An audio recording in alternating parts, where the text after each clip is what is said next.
episode of the American Scouser podcast. Today, I'm your host, Timucin, and with me is the pride of Ireland, Jamie. Jamie, how's it going? Not too bad, mate. Not too bad at all. So I figured we kind of start out by recapping the weekend, kind of taking a closer look to our boys and kind of more a general look into the weekend itself. But let's start with the important people, Liverpool. What did you think about the game? To me, I thought, kind of like Klopp said, it was probably the biggest banana peel.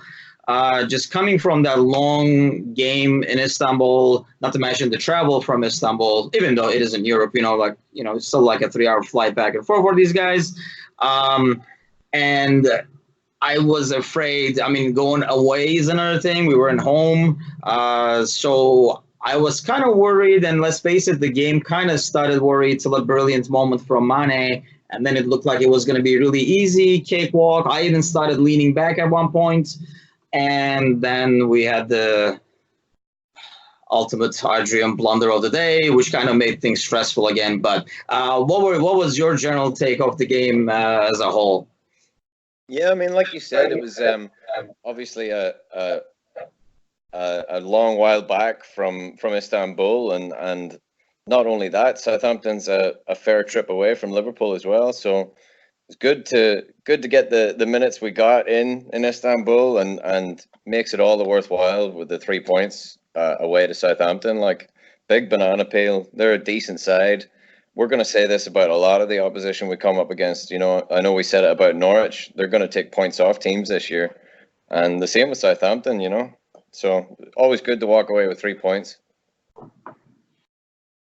And I think, any away game in the Premier League, I think is tough.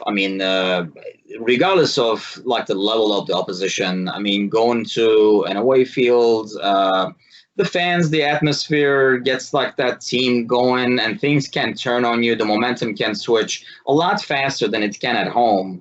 And Southampton is one of those places that is always tough for us to go and play, even, like last year it was. And, it was definitely good to get the 3 points and get out of there after, what looked like one of the more challenging weeks on the schedule, playing midweek when nobody else was, obviously aside from Chelsea. But because we're going to have more of these weeks where, Champions League is one thing when everybody else is playing midweek as well. But I think the game kind of changes when, a week like this where we were the only ones playing. Yeah, absolutely. I just think the way the team mentality is now, it doesn't matter where we go or who we're playing against. It's we're just ready to roll no matter what. You take a look at Mane. He's come back off the AFCON duty. A couple of weeks in between, and he's already firing on all cylinders. So that's a credit to Klopp and everyone behind the scenes. Yeah, it was definitely important to win. Like I say, it's way too early in the season, but hey, you got to get these 3 points. We'll talk about it a bit later on. They missed some points too, but so let's bring in the Howard Stern of American Scouser podcast. Cozzy is with us now. So Cozzy, we're just covering the game. What did you think of the game in general, the Southampton game over the weekend? Exactly what I expected it to be honest.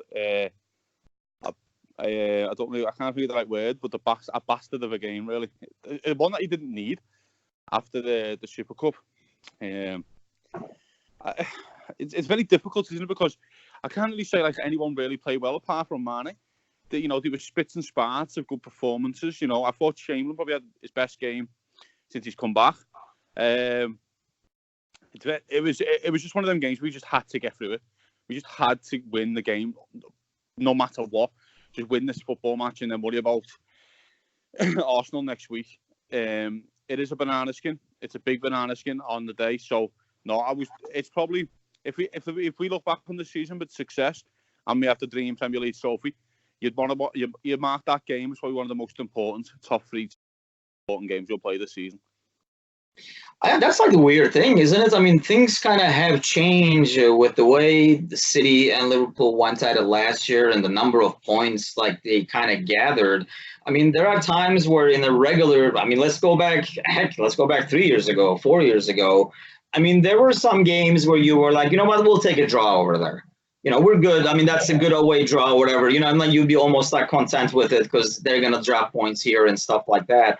I mean, these two, the way we competed last year, and looks like it will be the same this year. It almost like you got to win every single week, which is kind of like a weird kind of pressure.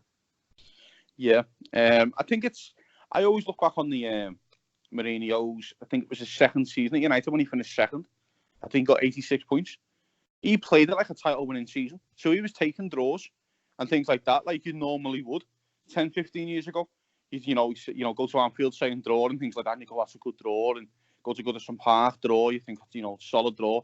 And he got 86 points. Usually that would win you the league, or if not, definitely get you close to winning the league. But because City have just changed how many points they get, it made that kind of season that they had look a bit insignificant. They finished like 18 to 20 points behind.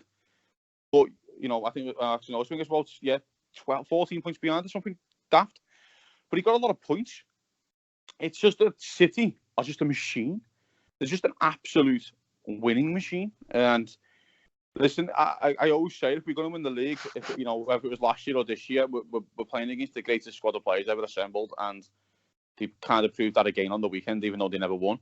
But you do need now, you can't take good draws anymore. You can't take them. The only draws you can take good draws in is against your rival, your main title rival, and your derby.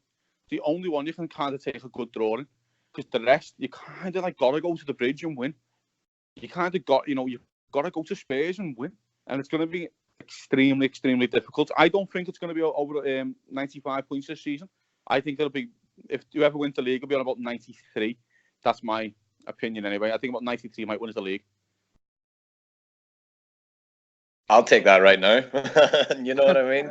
Yeah. But you're not wrong. Like, gone are the days of winning boringly. Even though, like you said about Mourinho's Reds, like they those fuckers used to play terrible and still grind a win out. Like, yeah. And we've just come off we've matched, what is it, Brendan Rodgers' team in 14. So we've got 11 wins on the bounce in the Prem now. And we're almost, well, we didn't win ugly, but we made it nervous for ourselves in the last 10, 15 minutes there, didn't we? So it's just getting into the habit of getting your 3 points and getting your win wherever you go. I think what did you guys think about that huge blunder there? I mean, I know what I thought initially, but and expressed it very well. But what was your reaction to that? I mean, he got away with it in the first half. And then to go at it, I mean, I think the thing that was the worst, it was almost identical. Probably this is slightly worse because the direct, there's ultimately a direct goal. At least Leicester had to pass, I think. But the same thing that Alisson did, like a game that was 2-0, put away. We're kind of passing the ball around, kind of like relaxing after the tough week kind of thing. Almost like Southampton already had turned the game in. They were waiting for the final whistle to kind of like everybody was going through the motions. That game was gone, and it suddenly became a game. I think that was like the worst thing. And let's face it, Ings, missed the sitter, 3-4 minutes after that, and we could have dropped some points there. Yeah, it's a bad one. Don't get me wrong. It's worse than Alisson's, because Alisson didn't have much that time to think. I think I did watch the Alisson one back. It's not a bad pass, but it's a dangerous pass as such. Should be still dealt with. But the Adrian one, he had about 4 or 5 seconds, I think, before to deal with the pass. And listen, it's a terrible mistake. But I think the thing is, he'll know that more than anyone. You don't need to tell him. He's the first person to know what he's done. And I think we forget again, the Alisson mistake happened early on in the season, and he had the same rubbish written about him in the headlines. And then, of course, that doesn't get spoken about anymore. So it's up to Adrian to kind of, rewrite their own headlines themselves. I think he made probably 1 or 2 saves in that game, which really kept us in the game. The header, I think, from Yoshida. It's a point-blank header from 3 yards out, and he saved Fantastic save.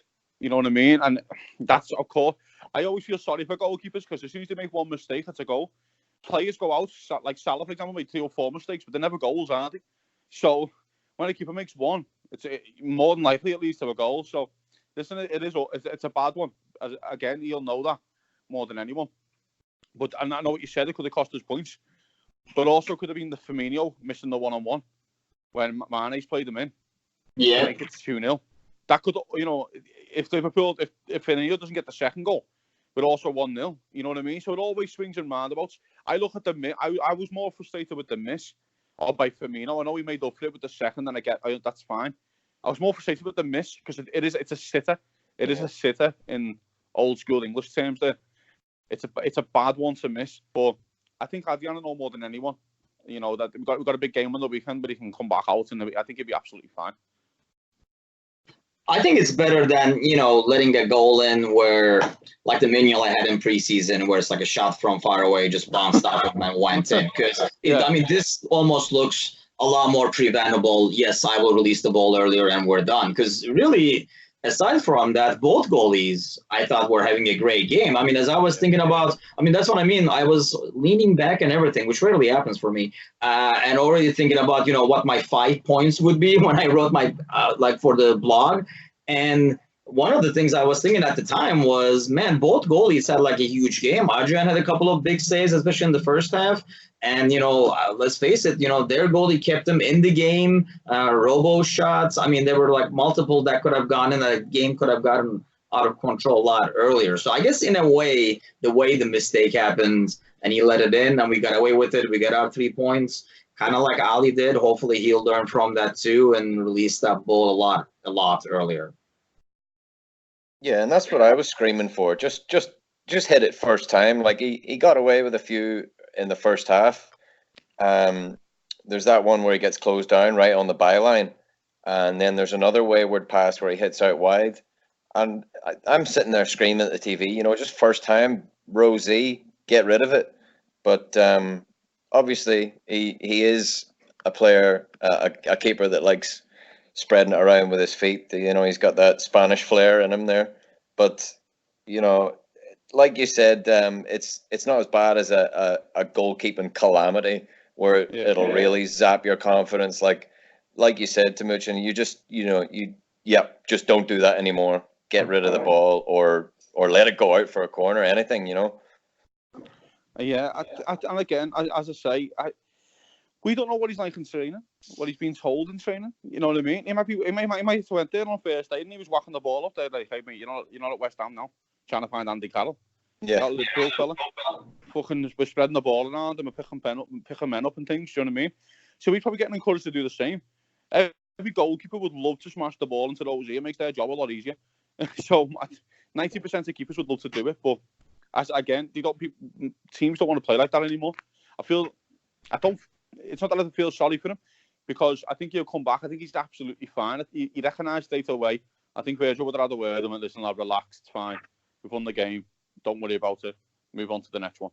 Just, if it becomes a considerable, keeps happening, then of course there's something to look at. But as you just said, it's not a goalkeeper calamity. He didn't drop it into his own net or anything like that. It was just probably overconfidence and maybe just a bit of a lax in concentration. I think it could have been he maybe was carrying a wee bit of a knock from the steward and the fan, and maybe. He was probably trying to stay away from a tackle, and maybe. So hopefully it's just one of those things where it's out of his system now. Like Klopp said, he's like, you finally arrived. You're a new goalkeeper who's made a mistake at Liverpool. Now we can move forward. Yeah, I personally think it was more like overconfidence because, Trent was wide open on the right and he knew and this, Ings knew, everybody knew the ball would just rotate that way. And I think he was kind of like a little overconfident and tried to play it to Fabinho, like in the middle where nobody would expect kind of thing. But yeah, kind of like backfired. But like you said, it's something that can easily be avoided. And I don't think it's something that's going to affect his confidence at all. Aside from that, I thought he had a good game. He's not as good as obviously Ali, and obviously not a lot of goalies are going to be. The guy is the best. I mean, one of the best, if not the best goalie in the world. So it's kind of hard guy to replace. But he wasn't as commanding in the box, I thought, as like Allison normally is. Some of those corner, like the huge save he had, which was just like awesome reflex save.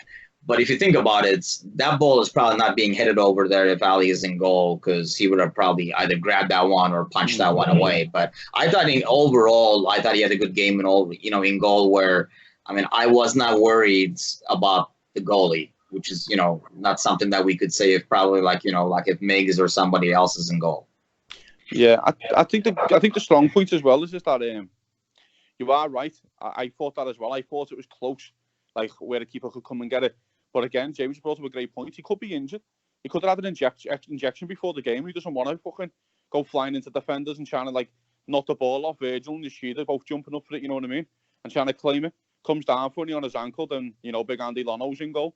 So, yeah, it's, I think he might be like, take it easy. You've got a week left, a week to recover for Arsenal. Maybe that's another thing that's in the back of the mind. But I agree. I thought that was a bit tight. But I think he'll be absolutely fine, to be honest. I don't think we've got anything to worry about. I think it's just this game kind of proves the point that, as I said, I think I said on the previous podcast about when Origi starts for Mane, about how important Mane is. And that's what the whole game's based on. And it's a bit like the Alisson Adrian thing. If we're trying to replace the best player the best goalie in the league, we're probably trying to, at the moment, when Origi plays, trying to replace the best player in the league. So it's very difficult. Yeah, I mean, it really looked like the first half, it just quality kind of won the half, didn't it? I mean, they had their chances they couldn't take, and that was not even a chance. He kind of like created that out of nothing, and a great shot, and like kind of like gave us the lead. And like Cozzy like alluded to it earlier, like there were not a lot of great performances, and there were not a lot of like extremely poor performances. If they're just average game. So Jamie, let me ask you, I mean, like any specific performance that you were pleased with or worried about one way or the other? Well, I'm going to get this out of the way real quick, because obviously we're in a position to eat a bit of humble pie. We bit of a mention to Danny Ings getting his goal against us. He said it, La. Who said it? I can't remember who said it. Was it you? It was I. That's why he's bringing it up. Fucking Danny. It's all on me, so I'll take that one squarely on the chin. Especially said as we won 2-1. I can live with that. But obviously Mane for a goal and assist, phenomenal first strike. Like he was, he heard his interview. He said, "Yeah, I just seen a gap in between the two centre backs, and I just hit it." No one else seen that gap on the whole field. He went, I can squeeze a ball top in from there. Unbelievable. Unbelievable is right. And like Cozzy said as well, good to see Chamberlain get some good minutes and actually affect the game. So good to see his contribution. But yeah, other than that, it was 3 points and we move on, Yeah, I think it's. I think with Mane, he should have got the other assist as well when Firmino missed the sitter, like I mentioned. Yeah, that was an unbelievable ball. That honestly, probably almost too casual. I know exactly. I think it probably was that, to be honest. He should have tried the no look. Yeah. He's but as I say, Mane, Chamberlain, great. I was gutted for the defence really for the clean sheet, because I don't know if you watched the bout with the Ings goal. You can see Virgil van Dijk just like go to his knees. Yeah, absolutely. And just to say, fuck, just let me get this clean sheet under my belt. You know what I mean? Yeah. But that's something. I just felt the players. I said when I was watching the game, we're going to get to the 60th minute, and you're going to find out if they want to win the league or not, because they're going to be knackered. The legs are going to be hurting them, and they're going to be like, my God. And then you got Danny Ings chasing every lost cause in the world. Yeah. And it's going to be tough. So listen, probably average performance, 6 out of 10. Probably if you have to rate the whole performance on a whole, apart from a few little shoots of quality. So, but to be fair, shoots of quality should be most teams in the bottom 8 in the league. Little shoots of quality where you can be average and you got a bit, bits of quality in you like that. Southampton will be fighting relegation this season, and to be honest, it's not difficult to see why, is it really? Yeah, I agree. I thought like they did not look that impressive, and they were home. That's a team that can definitely struggle. Like just looking at like who they have available is kind of like concerning for them in the long run. But it's a huge like win for us. Good away win, 3 points after you played midweek. Kind of like got like a howler out of the way. So, but I agree. Like it was kind of like. I don't know if you would necessarily call it winning ugly, but definitely winning with an average performance, which is a sign of a good team, a quality team. That's why you have those guys to kind of like make something out of nothing. And, and Mane definitely did. So as the blood pressure levels kind of came back to normal, the other game kicked in where City played the Spurs. And kind of probably the ideal scoreline for us. It was a great game to watch. I mean, in terms of like football, ideal scoreline for us. I mean, that VAR drama at the end. I mean, comical in some ways, because how can it happen again? I mean, deja vu all over again. So, I mean, it was almost enjoyable to watch. I mean, I couldn't decide if I was just enjoying it too much, like in a sadistic kind of way, or some part of me really was feeling bad because I'm like, man, I mean, how does it happen again? And it was such a weird call. So before we even go back to the call and talk about the VAR and the new rules and stuff like that, what did you guys think overall about the game and the result and everything like that? Oh, Manchester City, it's happened again. It's happened again. Brilliant, isn't it? It's absolutely brilliant. Like, because let's be fair, they battered them. It was the most one-sided game of football you'll ever see without the team winning a football match. It's the most undeserving point a team's ever got in a game of football before.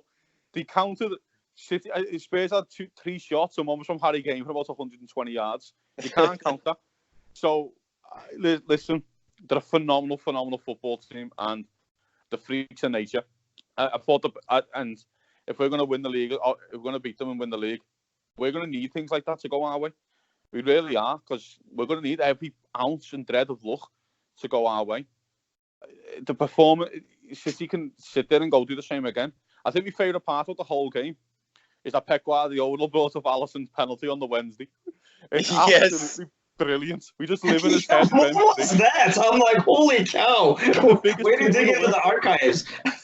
We're the biggest team in the world. Absolutely. No one's bigger than Liverpool. They can't be. He's bringing up a game that his team has never been played in about a penalty from 4 days ago.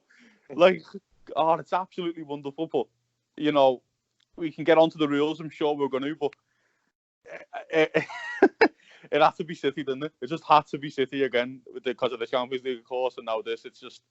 I'm not going to lie. After we won the game, listen, if we would have drew the game 2-2, I wouldn't have found it that funny. But after we won the game and got 3 points, it was nice to sit there and enjoy it a bit more. It was perfect.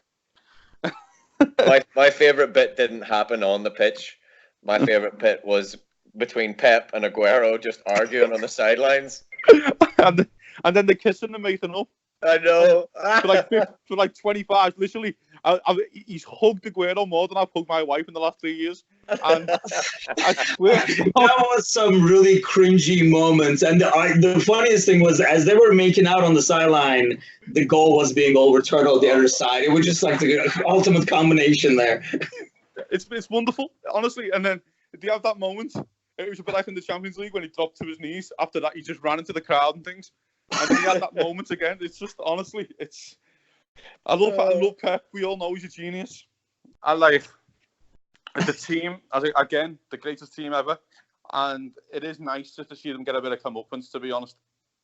And actually, to be fair, in a Liverpool point of view, you can sit there, go, listen, lads, we're 2 games in, or they got 2 points off them. You know what I mean? 2 points on them. You can write that down, boys. You know what I mean? It's that kind of thing as well. I think our big result again was last night, the United result. The last thing we needed was United to try and get some momentum. If United go win 5-6 games dead early on in the season, win like 4 or 5 back to back. I'm not saying they're going to be in a title race, mate, but you don't want them getting confidence. With a win, they could have went top. Exactly. And with the quality that they've got, mate, it's, you don't want that. So I think that was another massive result for Liverpool, to be honest, this weekend.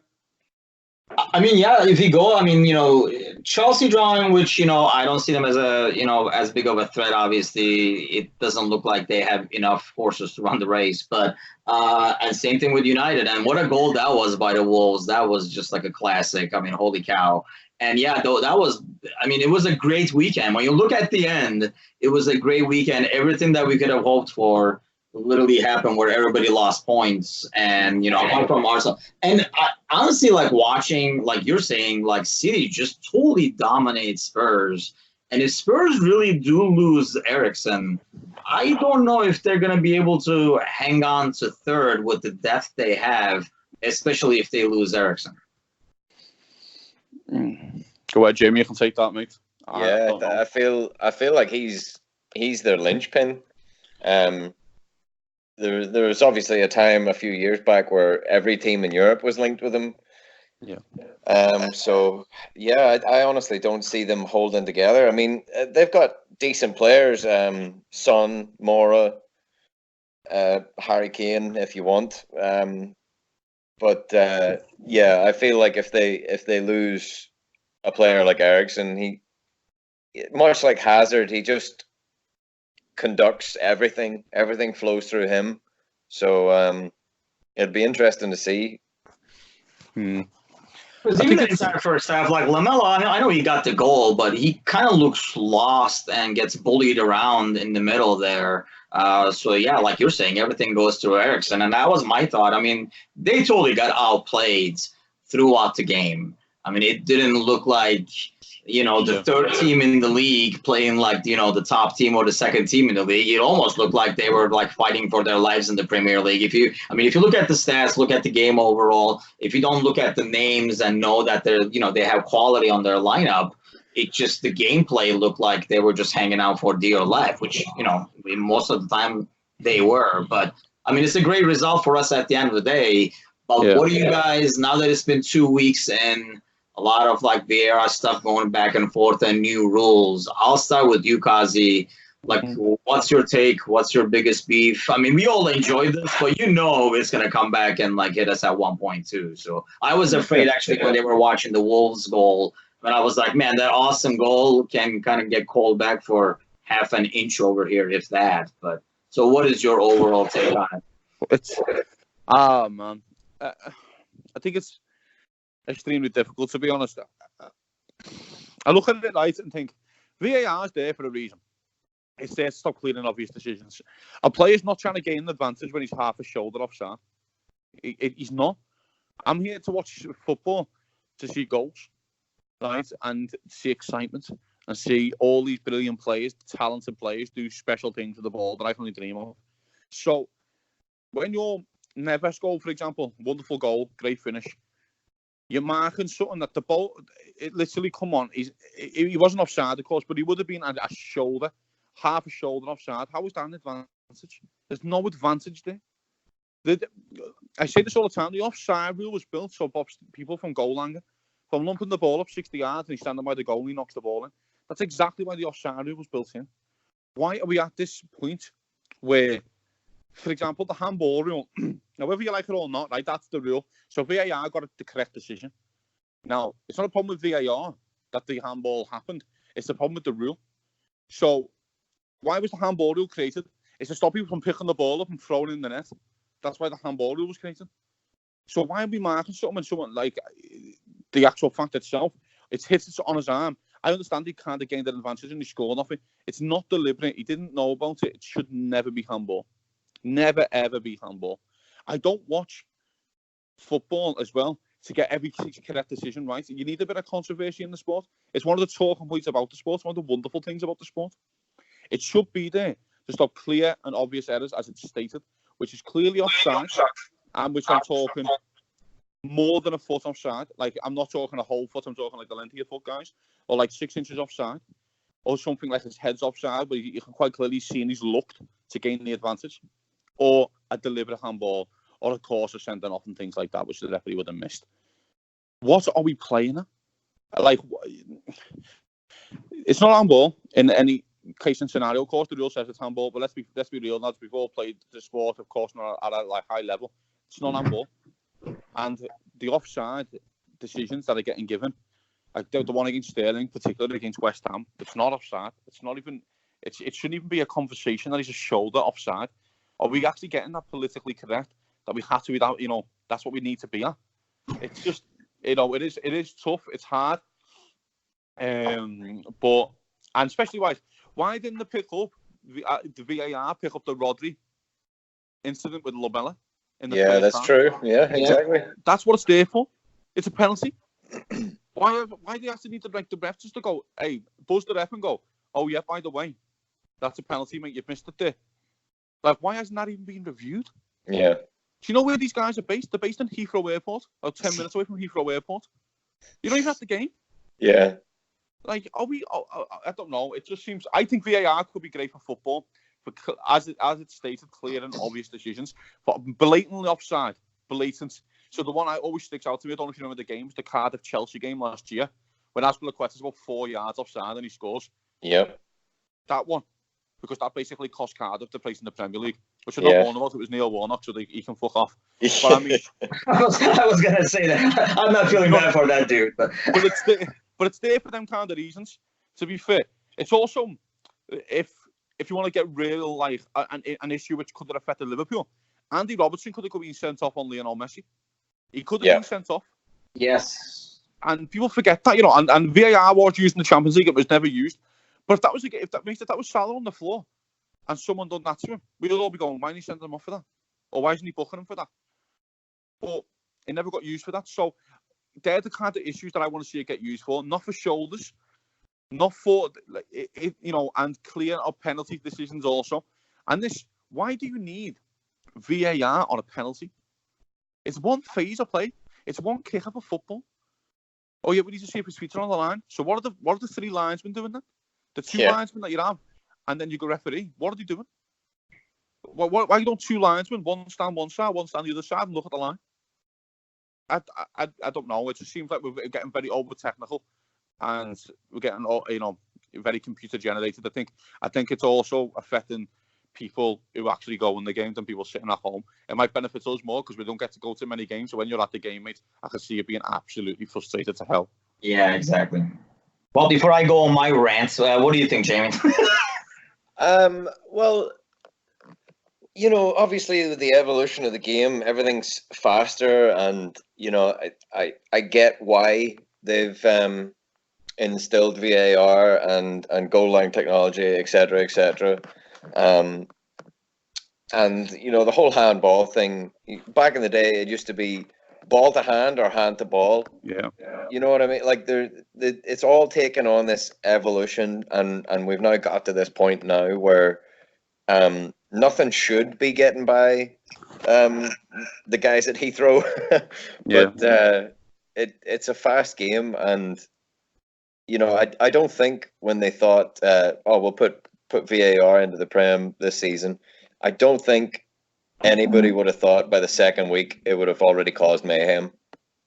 But it has. And look, they said they're not going to be reviewing the rules until January or something, I believe I read. But they've got to get this right. They're already stopping replays at stadiums now for VAR reviews. Now, like we're talking about, if you're a fan at the ground, you want to see the game and you want to see the review. You want to see the highlights on the big screen while you're there. It's just, it is affecting much more than just the 3 points. And like you said, Cardiff last year pretty much getting relegated. That's 70 or 80, 90 million pounds sterling, So they've got to get it right, and they've got to get it right soon.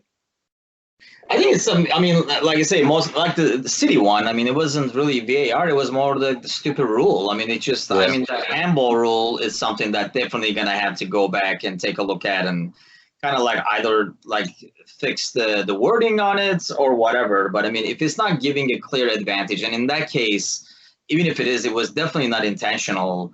I mean, if that happened to us, we would be livid. If even if it isn't the rule, we would be livid. I think, going back to what like Cozzy is talking about, I think my probably biggest beef is the fact that it does really take away a lot from the overall excitement of the game.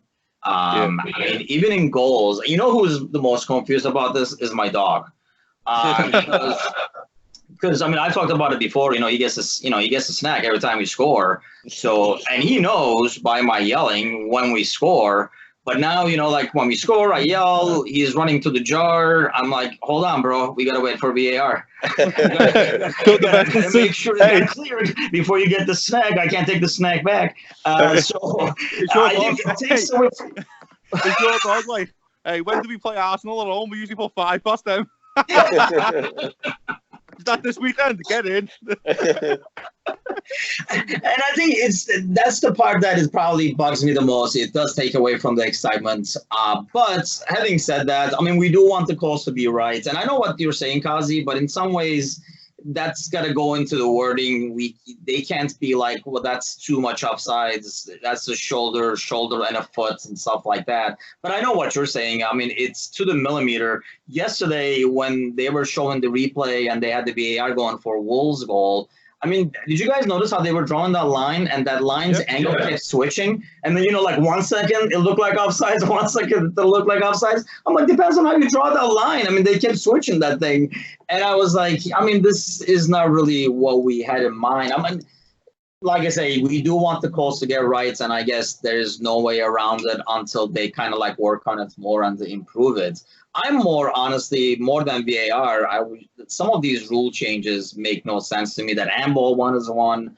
The ball stopping anytime it hits the ref has to be the stupidest rule ever. I mean, I understand like probably something happened somewhere and they got to make a change, but I mean, they're like stopping it at all times. I mean, we don't stop for fouls. We say advantage. Why do they have to stop it when it hits the ref's ass and falls like right next to the guy who just kicked the ball? Why can't we just keep playing? Nope, we got to stop everything, and we don't even have a drop ball anymore. So, like, what was the point of this? You just picked up the ball and gave it back to the guy who already had it, and we just lost 30 seconds of the game and 30 seconds of some other action that can happen. So I'm hoping they kind of like revisit some of these rule changes and tweak them a little. Maybe in some ways it almost feels like they're trying to take away – they're making it so black and white that there's not a lot of gray area for the referee in the middle to be responsible for. But that, like hitting the ball, like the ball hitting the referee, that should be a call that the referee should be easily be able to make. Leave the guy some gray area. I mean, he has a lot of gray area in terms of playing advantage and calling fouls and stuff like that. Just give that to him so he doesn't have to stop the game anytime the ball touches him and things like that. But I'm hoping they're going to kind of like tweak it around and like improve on the wording. One would hope that they would have done it before we started the season. But I guess, I mean, it's only been 2 weeks and you got to figure, I mean, we'll probably be revisiting this topic more and more as we go in the season. Hopefully it won't hurt us and it'll only humor us when we watch City.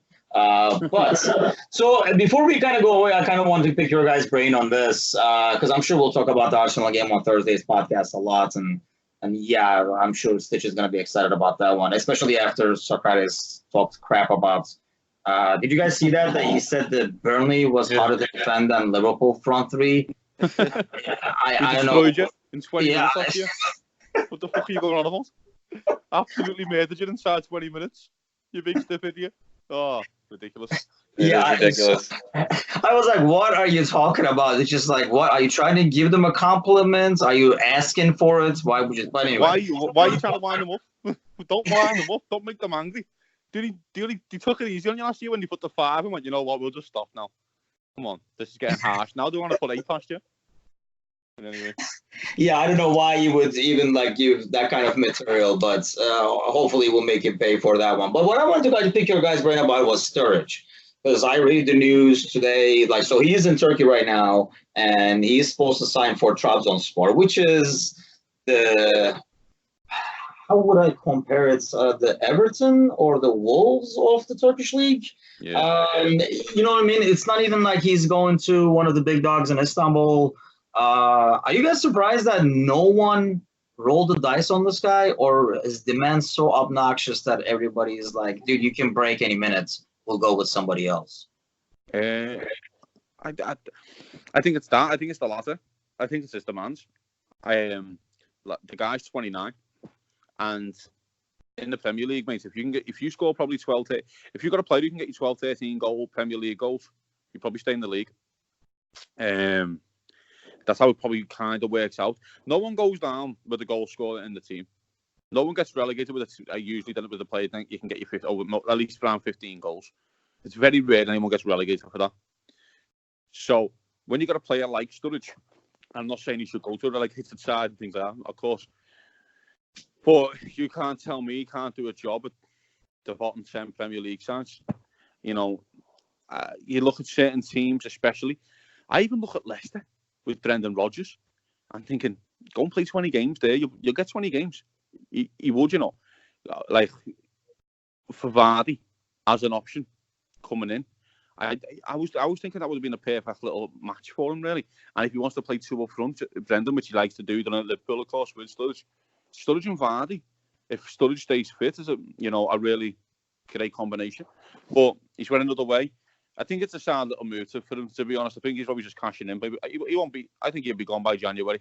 I think it's just one of them, just to get 3-4 months match fitness, and then the MLS will probably come calling or something like that when their new season kicks in, and he'll end up going somewhere like there, maybe in March time. I think their season kicks in. I can't remember. But yeah, it's surprising. But I also can see it as well. It's always a good experience, especially for English players, to go away and play in a different country, because it's very rare any of them actually do it. Yeah, I just thought, he's not even going to leave him on top team. I mean, we know Sturridge, like his personality, he's like a flashy dude. I mean, he's going to Trabzon, which is nothing like what he's used to. I mean, he's going to be a fish out of water over there. I mean, I could have seen him, like, I know, like, for a while the word was, like he might go to Fenerbahce in Istanbul and stuff like that, which, he'll be in Istanbul. But I know, like, his wage demands were high, and the fact that it's a high risk for anybody to kind of commit to those wages for somebody who could potentially sit out all season, because Turkish League is pretty physical, and they will kind of like almost will you out of the game by like some hard fouls and stuff like that, especially when they know you're like a little vulnerable. So I was just amazed that nobody, like you're saying, like somebody in the bottom 10, or even like, like there were rumors last year that he might go to Spain and stuff like that, that nobody in a top league or a well-known club took a chance at him. So what's your take, Jamie? Like, I read an article of somebody absolutely slamming Sturridge. Oh, yes.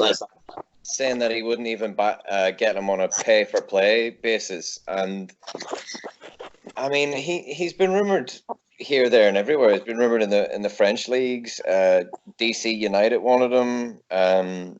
But, like we touched on, like, his wages are got to be high. For me, he's still got work to do. You know what I mean? Like, he's still got work to put in on the pitch, and I'd hate to see nobody sign him. But going to Trabzonspor might be a blessing in disguise if they can afford his wages. He might rekindle his career out there. Who knows? But I think it would be a big shame to not see him play in the Premier League. I think he could still do well for a club, maybe a newly promoted club or whatever. But it's definitely talent that nobody really tried to pick him up. Yeah, I think it's a fitness thing. Let's be honest as well. He's probably not going to get out of second, third gear in the league, which might shoot him down to the ground, because he never really got out of second or third gear for Liverpool in the last couple of years. So it might shoot him down to the ground. I don't think he'll be there past the MLS start of the season. It just looks like a perfect goal for him, really. But good luck to him. You know what I mean? He was always one of my favourite players. I had it all, literally. Apart from the body, really. He had broke down and kid playing with Lego, didn't he? He just kept, every other week he was in for a week, out for the month, kind of thing. But top player. I think he'll enjoy that league, mate. Because again, it could be one of them times, mate, when you see his record and say December, and he scored while he's played 8 games and scored 12. It could be something like that if he actually turns it on. Well, I'll keep an eye on him for you guys, and I'll report his progress and see how he's doing. Any parting thoughts? Anything from the watch? I'll do a Sturridge watch for you because I do a Fenerbahce watch nonstop. They started the season good. So initially when the rumor came out that he might go for Fenerbahce, part of me was like, man, how awesome would that be? But then I was like, I don't know. To be honest, physically, I don't know how long he will last. And like you're saying, that's probably one of the reasons he went away. Because let's face it, Premier League is probably the most demanding in terms of, being physical, being in shape and stuff like that. And I'm sure the training sessions reflect that. So to be able to be game fits, to be able to play, week in and week out with the schedule they have. So he's going to a league where, he's probably, the games are probably going to be about as challenging as a training session that he would have in the Premier League in terms of fitness. So, hopefully he does well, as long as it's not against Fenerbahce, but it'll be interesting to watch him then. Just let me know when he's playing against Karius, and I might watch him. He might put 15 past him. Oh, you know what? That would be interesting. Yes, that's bound to happen. Karius is about to come back from his injury. I saw that as a headline as good news from Karius for Besiktas, but I don't know how much of a good news that is when he's coming back and goal. That's like a double-edged sword, or I don't know if it says a lot about their backup goalie. But I can't wait for the pop-up. Besiktas put a bid in for Andy Lonergan. Come on.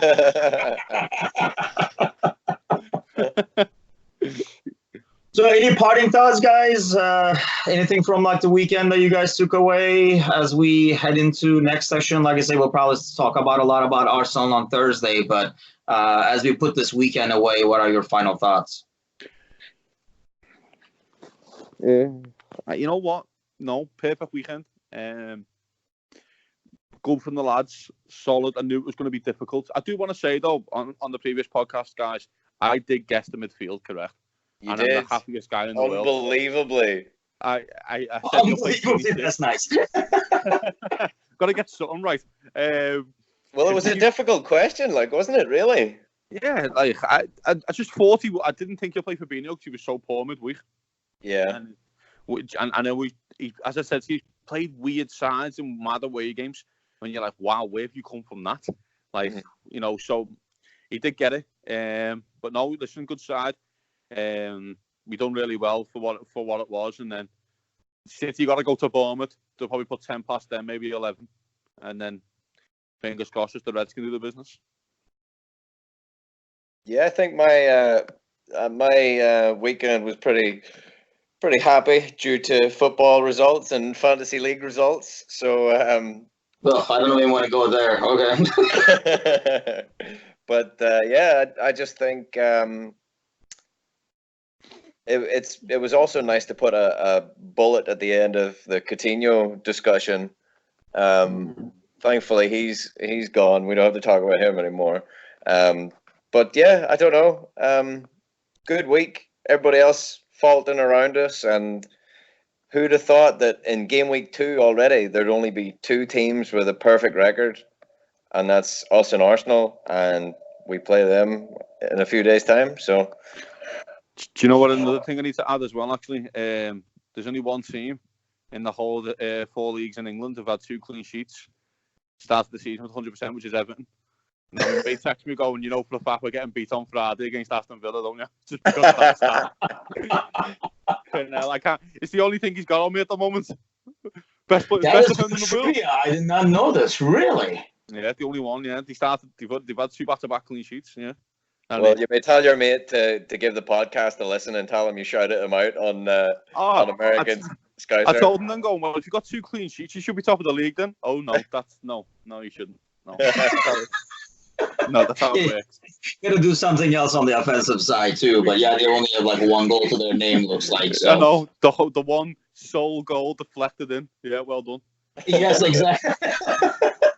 Fuckers. Well, yeah, it was an ideal weekend at the end of the day. Like I say, kind of like coming out of a tough week, get the 3 points, watch everybody else kind of stumble along the way. Now, hopefully, we'll get a full week's rest. Especially at home. When he has the full week, always, we come out on fire. So I'm pretty excited about like this weekend's game. So, but tune in on Thursday. We'll be talking a lot about that and getting ready for the weekend. Thank you guys for joining me, and thanks to all for listening. Like I say, join us again on Thursday where we preview the Arsenal game. Have a good day, gentlemen. Cheers, lads. Happy days, boys.